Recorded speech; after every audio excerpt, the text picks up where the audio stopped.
இப்போ 1000 டாஸ்மாக்ல 1000 கோடி வீடெல்லாம் சீல் வச்சிருக்காங்க.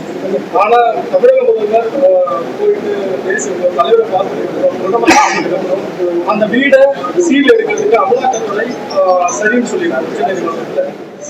இதெல்லாம் சட்ட ரீதியாக நடக்கிறதெல்லாம் அது சட்ட ரீதியாக நடந்து கொண்டிருக்கிறது. நிச்சயமாக ஊழல் நடந்திருக்கிறது.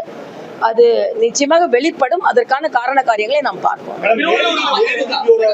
கார்ல வந்து சிறுவன் கடத்தப்பட்ட வழக்கு போயிட்டு இருக்கு. இத பத்தி எந்த ஒரு கட்சியும் பெருசாக பேசவில்லை. இல்ல ஒரு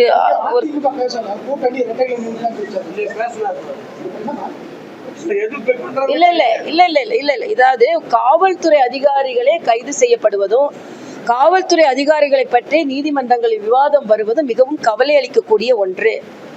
அது மட்டும் இல்ல, இன்னைக்கு காவல்துறை சரியாக செயல்படுகிறதா என்றால் 2 ஆண்டுகள் ஆயும் ஜெயக்குமார் என்ற சகோதரர் காங்கிரஸை சார்ந்தவர் கண்டுபிடிக்கப்படலை. ஏன் நேருவோட சகோதரர் அவர் கொலையே இன்னும் கண்டுபிடிக்கப்படலை. இன்னைக்கு அதே மாதிரி கள்ளக்குறிச்சியில தான் கண்டுபிடிச்சாங்களா? ஒன்னும் கண்டுபிடிக்கல. வேங்கை வயல் ஏதாவது கண்டுபிடிச்சாங்களா? கண்டுபிடிக்கல. ஆக கண்ணாமூச்சி விளையாடி கொண்டிருக்கிறார்களே தவிர கண்டுபிடிக்க மாட்டேன்றாங்க. ஆக காவல்துறையில் இருக்கின்ற இந்த முறைகேடுகளை முதலமைச்சர் தான், அந்த துறையை வைத்திருக்கும் முதலமைச்சர் தான் பதில் சொல்லணும்.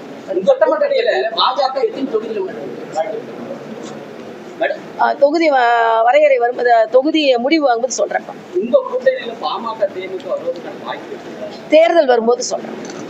பாமகவுடைய தலைவராக இருக்கிறேன்னு சொல்ற அன்புமணி சொல்லியிருக்காங்க, திமுகவுக்கு ஒழிக்கிறது தான் எங்களுடைய வேலை அப்படின்னு சொல்லி. ஆனா அவங்க அப்பா அதுக்கு எதிர்மாறா சொல்லியிருக்காங்க. இதை நீங்க எப்படி பாருங்க? அவங்ககிட்ட கேட்டா பரவாயில்ல. நீங்க எப்படி சொன்னீங்கன்னா அவங்ககிட்ட கேட்டா பரவாயில்ல. ஒரு மூத்த தலைவரை உங்களோட மூத்த தலைவரை அவங்க கிட்ட, அவங்க சொன்னதுக்கு அவங்ககிட்ட கேளுங்க. மூத்த தலைவரை நிறைய கருத்து சொல்லிட்டு அந்த கருத்தை எடுத்துக்கோங்க. தம்பிங்களா ரொம்ப நன்றி. ரொம்ப நாள் கழிச்சு